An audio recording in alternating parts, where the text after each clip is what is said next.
인자한 우리 김 목사님께서 아름답게 목회하시고 또 아름다운 예배당 지으시고 찬양이 아주 뜨겁게 은혜롭게 찬양 드리는 거 보면서 마음이 감동이 많이 됩니다. 주님께서 함께 하시고 또 큰 부흥을 이루시기를 바랍니다. 오늘 이 본문은 비유를 통해서 설교하시는 예수님의 설교입니다. 비유의 내용을 보면 어떤 부잣집에 못된 청지기가 있었는데 청지기가 주인의 재물을 허비한다는 게 발각이 됐습니다. 그래서 주인이 해고 통고를 하지요. 이 사람이 이제 직장을 잃게 되는 거죠. 직장을 잃고 나면 무엇을 먹고 살아야 될까? 이게 고민이 됐습니다. 걱정을 하다가 한 가지 생각이 떠올랐는데 그게 이 주인에게 빚진 사람들을 데려다가 빚을 탕감해 주면 나중에 자기를 영접해 주지 않을까, 이 생각을 하게 됐습니다. 그래서 이제 빚진 자들을 부르죠. 어떤 사람에게 얼마나 빚졌느냐 물으니까 기름 100마리입니다. 그러면 50이라고 적어라. 당신은 얼마나 빚졌냐? 밀 100석입니다. 80석이라고 적어라. 이렇게 말합니다. 장부를 조작하는 거죠.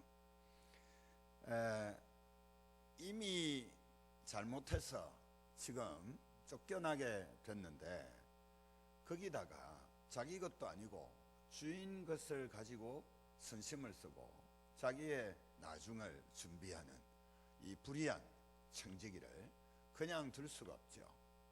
그래서 중벌을 내려야 되는데 가중처벌을 해야 되는 그런 상황입니다. 그런데 본문에 등장하는 이 주인은 이상한 반응을 보입니다. 이 못된 청지기에게 중벌을 내리기는커녕 이 청지기를 칭찬하고 있다, 이렇게 말씀합니다. 납득이 안 되는 일이죠. 주인이 칭찬하는 이유를 이 본문이 설명을 하고 있는데요.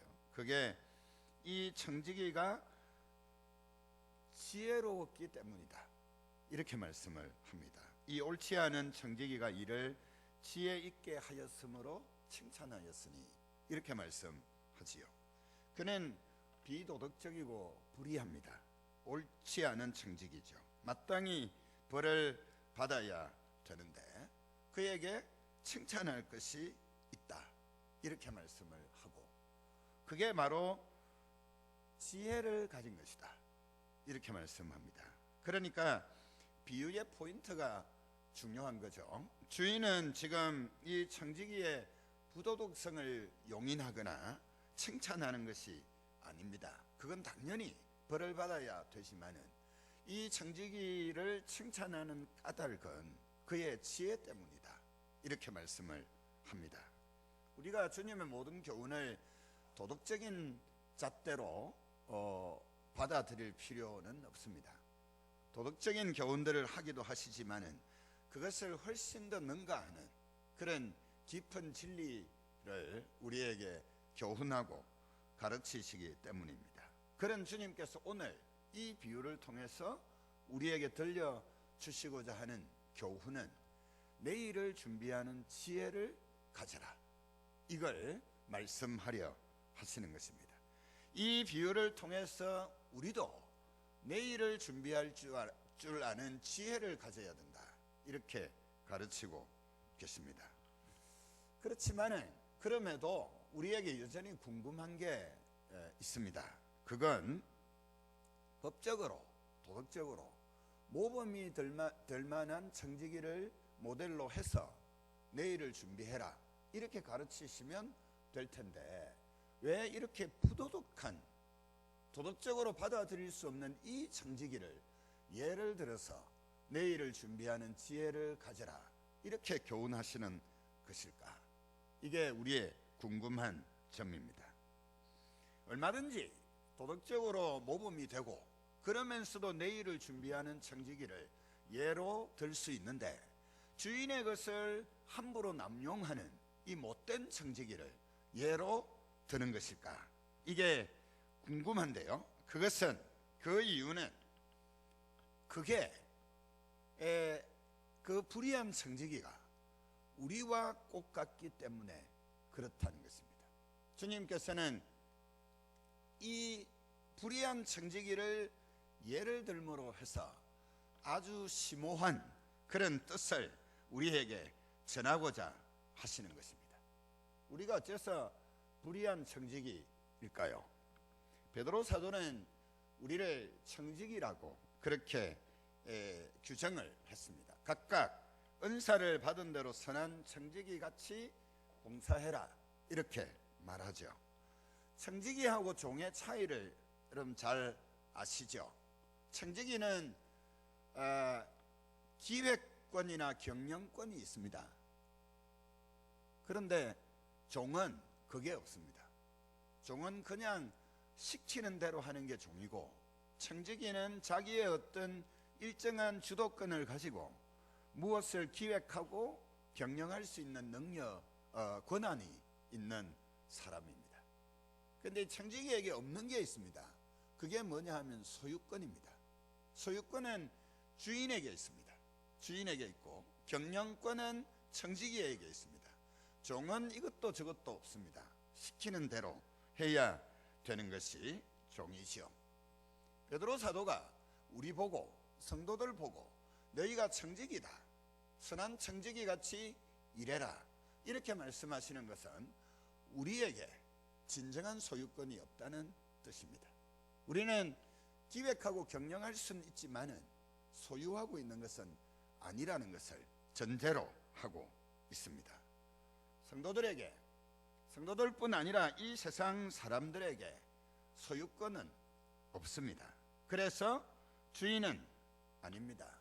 우리의 재물은 물론이고, 우리가 가지고 있는 재능이나 학문이나 혹은 우리의 어떤 은사나 혹은 우리가 가지고 있는 어떤 노하우나 자격증이나 심지어 시간까지도 이게 진정한 소유주가 내가 아니라는 것이죠.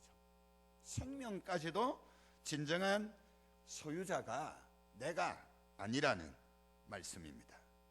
불의한 청지기라고 하는 이 말은 소유권자가 아닙니다.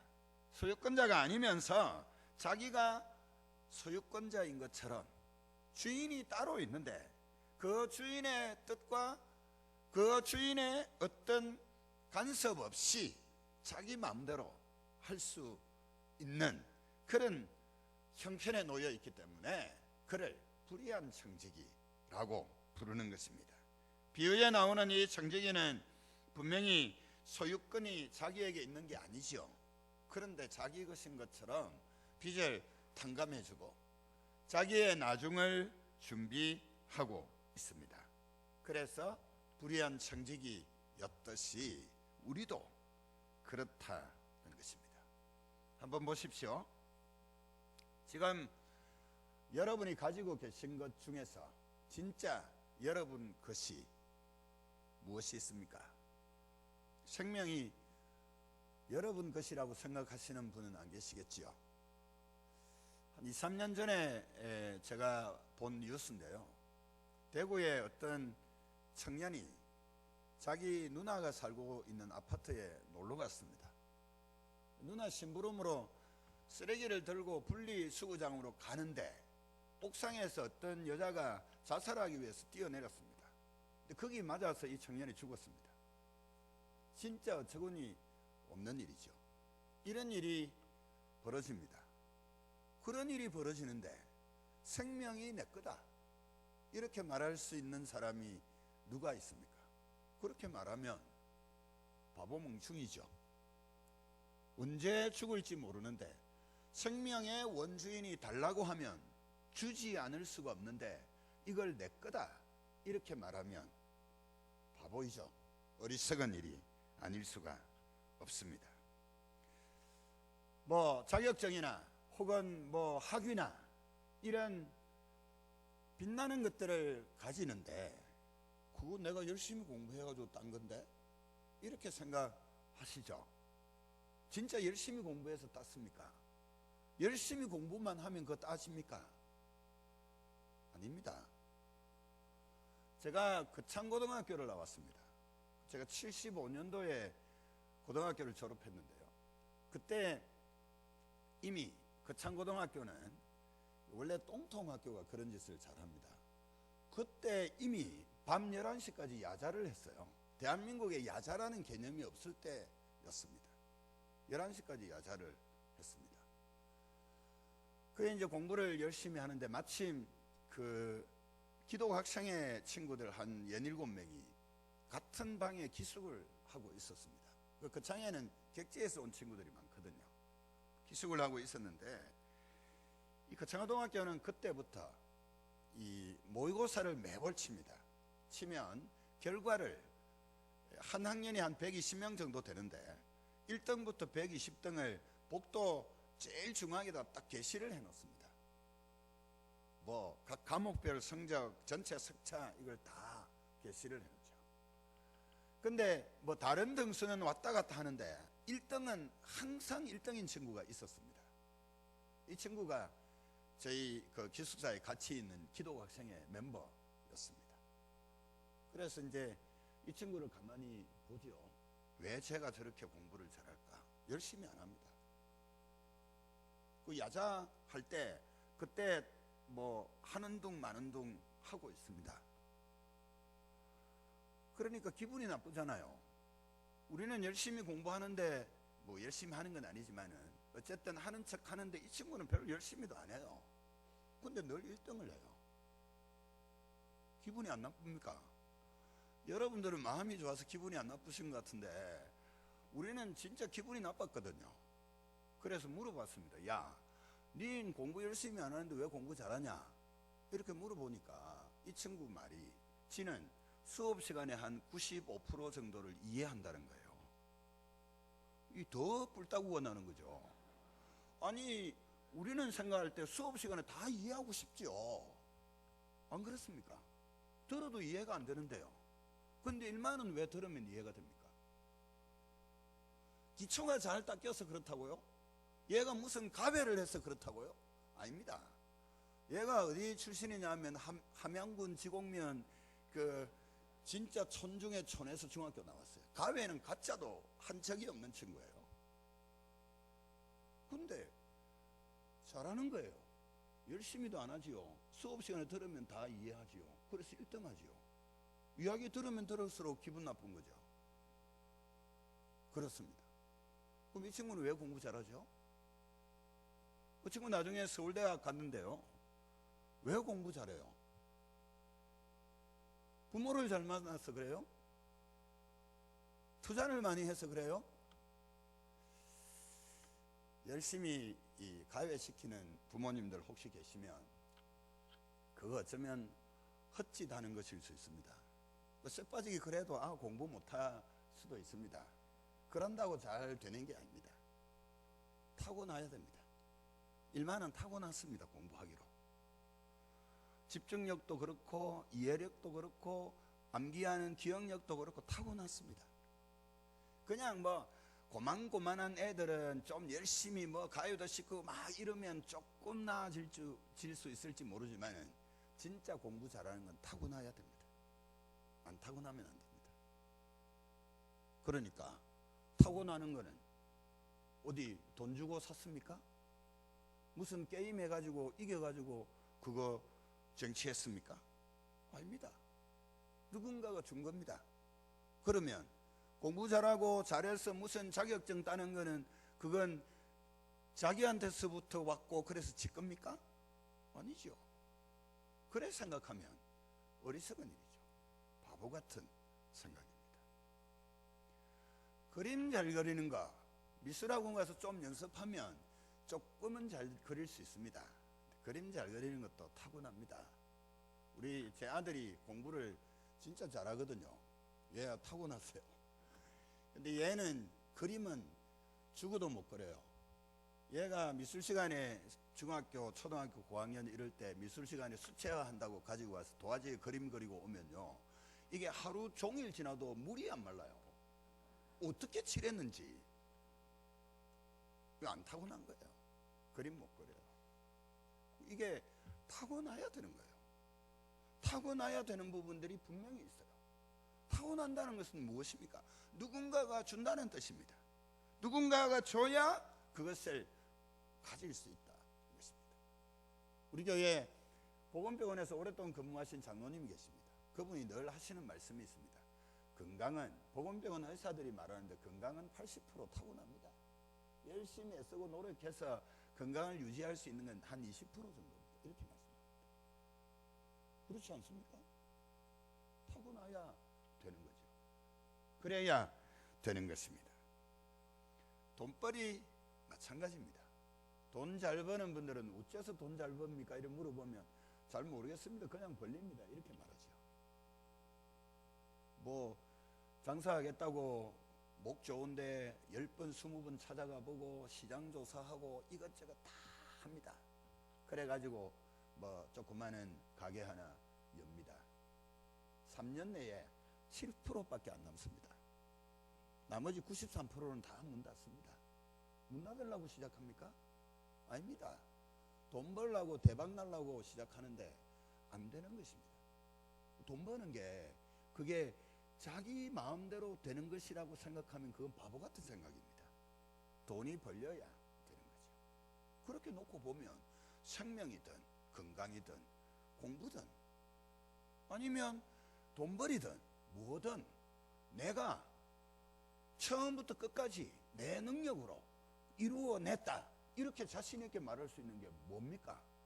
아무것도 없는데 그걸 내 거다 이렇게 말하면 바보지요. 내가 주인이다 이렇게 말하면 바보인 것입니다. 근데 내 주인이 아닌데 내가 어떻게 합니까? 내 통장에 있는 거 누구한테 허락받고 씁니까? 아니죠. 내 건강한 몸 가지고 내가 뭘 하는데 누구한테 결제받아서 합니까? 아니죠. 내 마음대로 합니다. 내 것도 아닌데 내가 내 마음대로 하니까 주님께서는 뭐라고 말합니까? 너 불의한 청직이다 이렇게 말씀하시는 것입니다. 우리가 그래서 불의한 청직이라는 것입니다. 내 게 아닌데 내 마음대로 쓴다는 것이죠. 그런데 충격적인 이야기가 덧붙여집니다. 주님께서 8절 하반절에 이렇게 말씀합니다. 이 세대의 아들들이 자기 세대에 있어서 빛의 아들들보다 더 지혜롭다. 잘 보십시오. 이 세대의 아들들은 여기서 불신자들 말합니다. 세속가치를 따라가는 사람들을 말합니다. 이 사람들이 빛의 아들들, 성도들이죠. 빛 가운데 있는 우리를 말합니다. 이들보다 더 지혜롭다. 이게 주님의 평가입니다. 상당히 충격적이지 않습니까? 당연히 우리가 성도인 우리가 더 지혜로워야 되는데 주님의 평가는 이 세대의 아들들이 빛의 아들인 우리보다 더 지혜롭다 이렇게 말씀합니다. 별로 충격을 안 받으시는 표정들인데 이게 진짜 심각한 일이지 않습니까? 지금 주님께서 지혜에 대해서 교훈을 하시면서 야 너것들 불신자들보다 세상 사람들보다 너가 더 지혜롭지 못하다 이렇게 말씀을 하고 있는 것입니다. 이유는 간단합니다. 그건 그들이 우리보다 내일을 더 잘 준비하고 있기 때문에 그렇습니다. 지금 내일을 준비하는 지혜에 대해서 말씀하고 있지 않습니까? 불신자들이 이 세대의 아들들이 우리보다 내일을 더 잘 준비하고 있다는 것입니다. 왜 그렇습니까? 한번 보십시오. 내일을 준비하는 데 있어서 여러분 적금도 들고 보험도 들죠. 어디 땅도 좀 사놓고 그렇게 하지 않습니까? 왜? 나중에 은퇴하고 난 뒤에 내일을 위해서 그렇게 하십니다. 물론 그렇게도 못하는 서민들도 많습니다만은 어쨌든 여유가 있으면 그렇게 내일을 준비하죠. 이건 불신자나 성도나 차이가 없습니다. 똑같습니다. 그런데 뭐가 다릅니까? 내일이 다릅니다. 불신자들의 내일은 뭡니까? 이 사람들은 내일은 은퇴 뒤에 노후 생활 그것밖에 없다고 생각합니다. 이 사람들은 죽음 뒤에 내일을 생각하지 않습니다. 그게 없습니다. 그러니까 이 사람들은 당연히 은퇴 후에 그들의 생활을 잘 준비하고 있는 것이죠. 지혜로운 사람들입니다. 그런데 우리는, 빛의 아들들인 우리는, 성도는 내일이 어디에 있습니까? 은퇴하고 난 뒤에 있습니까? 아니죠. 죽음을 지난 내일이 있지 않습니까? 그래서 우리가 내일을 준비한다는 것은 은퇴하고 난 뒤를 준비하는 게 아니고 죽음 뒤에 영원한 세상을 준비해야, 이게 진짜 준비하는 거죠, 내일을. 근데 성도들이, 주님의 평가는 그걸 안 한다는 것입니다. 보험도 들고 적금도 넣고 땅도 사고 이렇게 하면서 노후는 준비를 하는데, 진짜 내일, 죽음의 문을 지나고 난 뒤에 있는 그 내일은 성도들이, 빛의 자녀들이 준비를 안 하더라는 것입니다. 그래서 너희들이 이 세대의 아들들보다 지혜롭지 못하다, 이렇게 평가를 하고 계십니다. 여러분은 내일을 잘 준비하고 계십니까? 죽음 이후에 시간들을 위해서 준비를 하고 계십니까? 주님의 평가는 제대로 안 한다, 이겁니다. 그러면 어떻게 해야 될까요? 어떻게 하라고 하십니까? 9절을 보시죠. 9절을 다 같이 한번 읽어 보겠습니다. 내가 너희에게 말하노니 불의의 재물로 친구를 사귀라. 그리하면 그 재물이 없어질 때 그들이 너희를 영주할 처소로 영접하리라. 아멘. 주님의 충고는 내 것이 아닌데 내가 마음대로 할 수 있을 그때 그것 가지고 친구를 사귀어놔라, 이렇게 충고를 하고 계십니다. 평소에 친구를 사귀어놔야 됩니다. 학교 졸업하고 10년, 20년 동안 연락 한 번도 안 하다가 결혼한다고 청첩장 들고 오고 아들 돌이라고 돌잔치 온나 이러면, 그래서 또 더 심하면 그렇게 몇 년 만에 몇십 년 만에 찾아와서 보험 하나만 들어도 이러면 그게 이 환영받을 만한 친구 사귐이 아니죠. 평소에 연락도 자주 하고 밥도 먹고 관계를 잘 만들어 놔야 결혼한다고 청첩장 주면 기꺼이 참석하고 돌잔치 오라 그러면 정말 기쁜 마음으로 참여하게 되겠지요.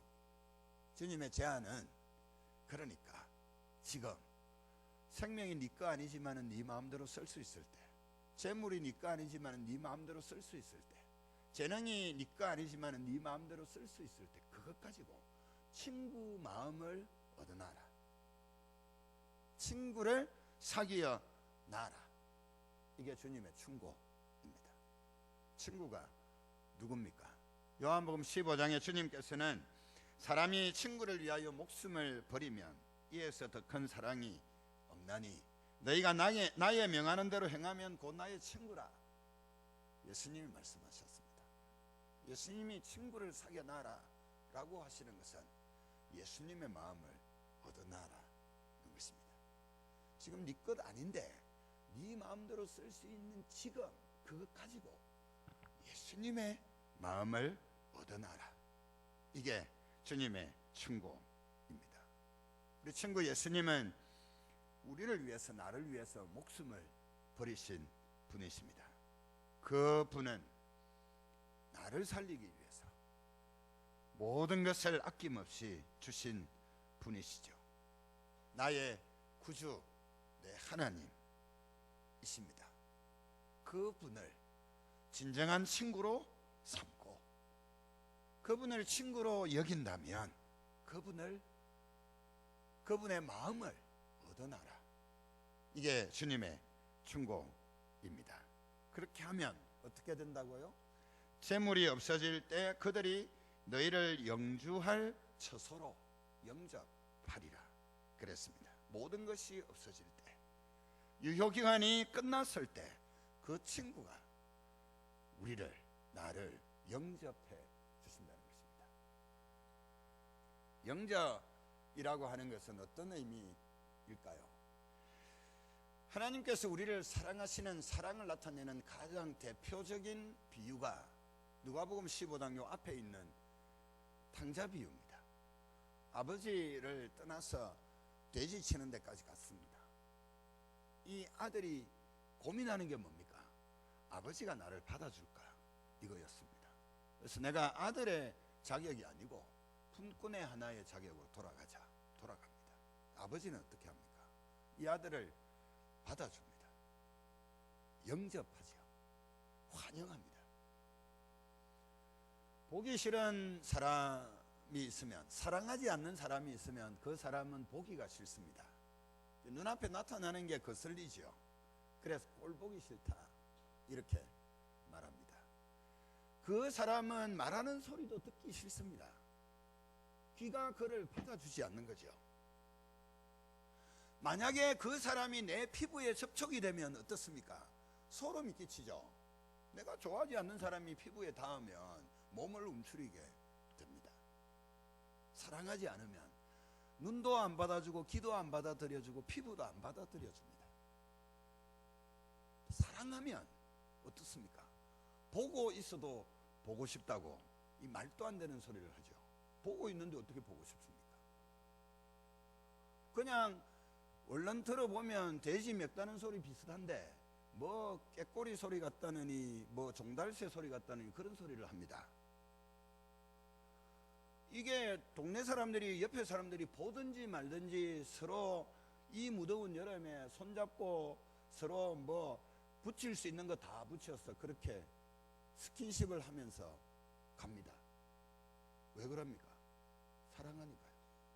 사랑하면 받아줍니다. 하나님의 사랑을 설명하면서 하나님이 아들을 받아줬다는 것입니다. 지금 친구를 사귀어 놓으면, 친구의 마음을 얻어 놓으면 이 친구가 어떻게 한다고요? 나중에 우리가 모든 것 다 잃었을 때 그 친구가 우리를 받아준다는 겁니다. 영접해 준다는 것입니다. 사랑해 준다는 것입니다. 이게 친구의 마음을 얻어 놓으면 우리가 누리는 은혜이고 복이다. 그렇게 말씀하고 있습니다. 사랑하는 여러분, 여러분이 가지고 있는 것 많지요. 뭐 나는 없다 이래도 따지고 보면 한두 가지가 아닙니다. 엄청나게 많은 것들을 가지고 있습니다.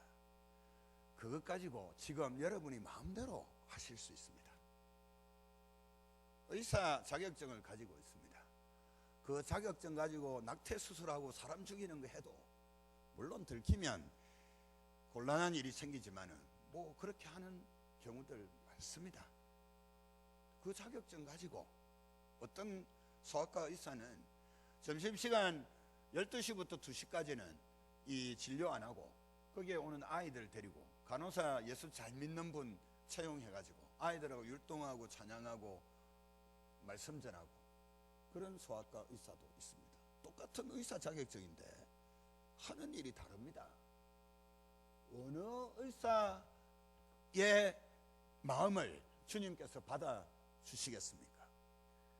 선생님 자격증 가지고 있습니다. 그 자격증 가지고 어떤 선생님은 어떻게 하면 요새 못하게 해도 어떻게 하면 천지를 뜯어낼까 이런 궁리를 하는 분이 계시는데 어떤 분은 소외되어 가지고 학교에도 적응 못하고 이 아이가 학교에 다니나 마나 이렇게 하는데 이 아이를 특별히 데려다가 학교 모퉁이에 밭을 일구어 가지고 거기에 씨앗을 심고 물을 주고 둘이서 가꾸면서 이 씨앗이 자라는 것처럼 너도 그렇게 자랐으면 좋겠다 격려하는 선생님이 계십니다. 제가 아는 분 중에 그런 분이 있습니다. 똑같은 교사 자격증인데 쓰는 용도는 물론 아이들을 가르치지만은 그것 가지고 하는 건 정반대입니다. 친구이신 예수님이 어느 걸 좋아하겠습니까? 똑같은 돈 가지고 이 돈 가지고 표현이 뭐 지나치면 죄송합니다만은 자기의 쾌락을 위해서 먹고 마시고 흥청망청 씁니다. 누가 뭐라 합니까? 지도인데. 진짜 영원한 지도는 아니지만은 지금 지 마음대로 쓸 수 있는데 쓴다고 누가 뭐라 합니까? 말 안 합니다. 그것 가지고 자기의 배를 불리고 자기의 쾌락을 위해서 흥청망청 쓰지 않고 어떻게 하면 이 돈 가지고 친구 마음을 얻을까?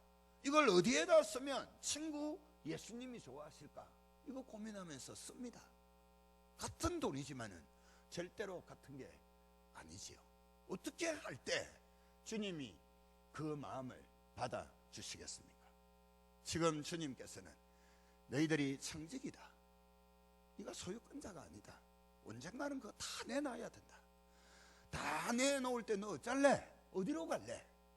네 마음대로 쓸 수 있을 그때에 친구의 마음을 얻어라. 친구의 마음을 사라. 이렇게 충고를 하고 있습니다. 시간도 그렇습니다.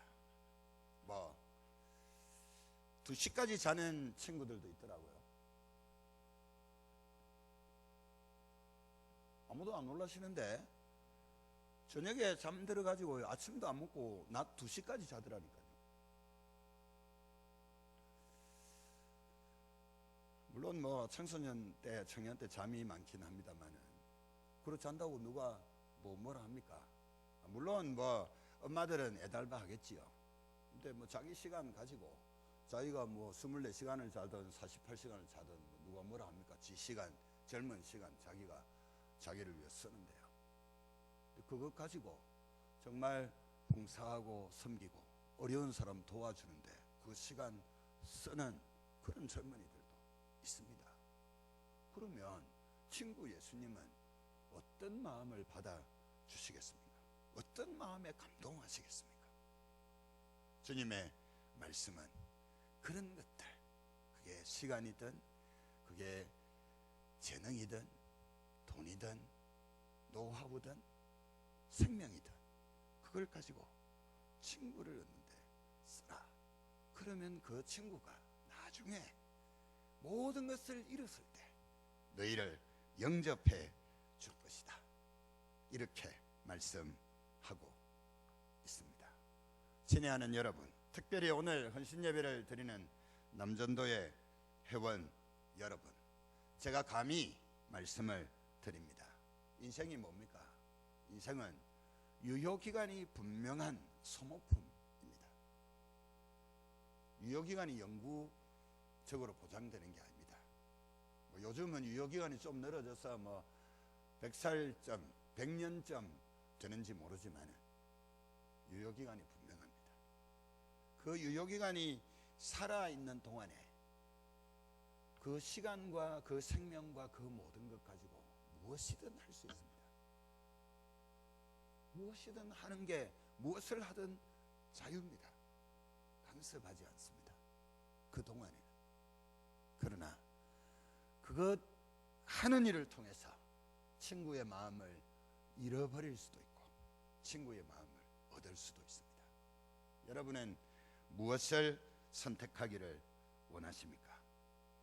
때가 되면 우리 인생의 유효기간이 끝나면 다 패해지는데 아무것도 가질 수 없고 다 놓아야 되는데 그때에 내가 가진 것들 가지고 친구의 마음을 얻어놓으면 그것은 영원으로 영주할 처소로 우리를 영접하시는 주님의 은혜로 우리에게 주어집니다.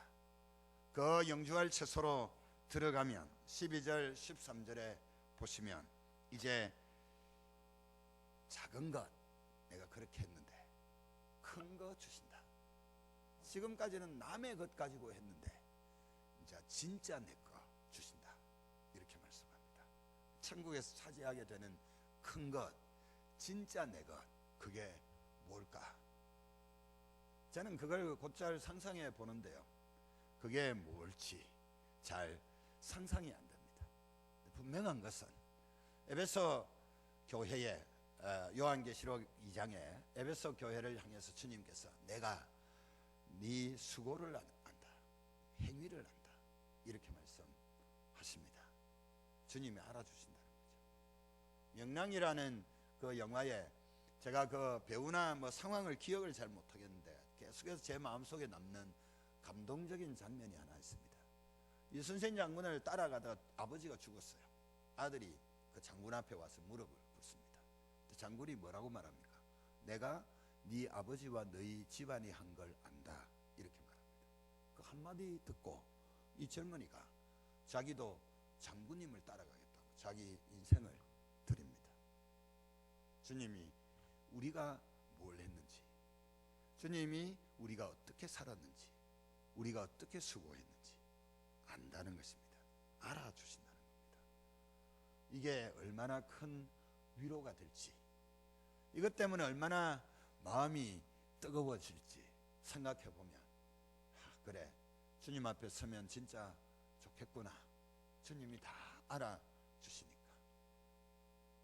목사가 외롭거든요. 목사가 아무데나 가서 무슨 말 다 못할 때가 많습니다. 답답한데, 말하고 싶은데, 막 쏟아 붓고 싶은데 못할 때가 많거든요. 누가 알아주겠습니까? 마누라한테 말하면 마누라도 같이 또 속끓이고 걱정하니까 그것도 말이 안 된다고요. 혼자만 속에 사귀고 사귀어야 되는 것들이 많은데, 주님 앞에 가면 내가 안다, 네가 겪은 거 내가 다 안다, 이렇게 말씀해 주실 테니까 얼마나 큰 위로가 될까 생각하면 마음이 풍성해집니다. 사랑하는 여러분, 헌신 예배를 드리는 전도의 회원 여러분, 여러분이 가지고 있는 그거 지금 마음대로 하실 수 있습니다. 그러나 그건 다 유효 기간이 있습니다.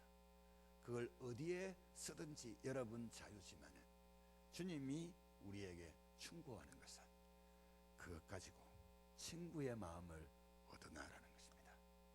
친구의 마음을 얻어놓으면 그 친구가 마지막에 여러분을 영접해 줄 것이다, 이렇게 말씀합니다. 사랑으로 받아 주실 것이다, 그렇게 말씀합니다. 여러분 모두가 여러분 가지고 있는 그 불의한 재물을 가지고 친구를 사귀어 놓음으로 그 마지막 날에 영주할 처소로 여러분을 영접하는 친구 예수님의 은혜가 여러분 모두에게 충만하기를 축원합니다.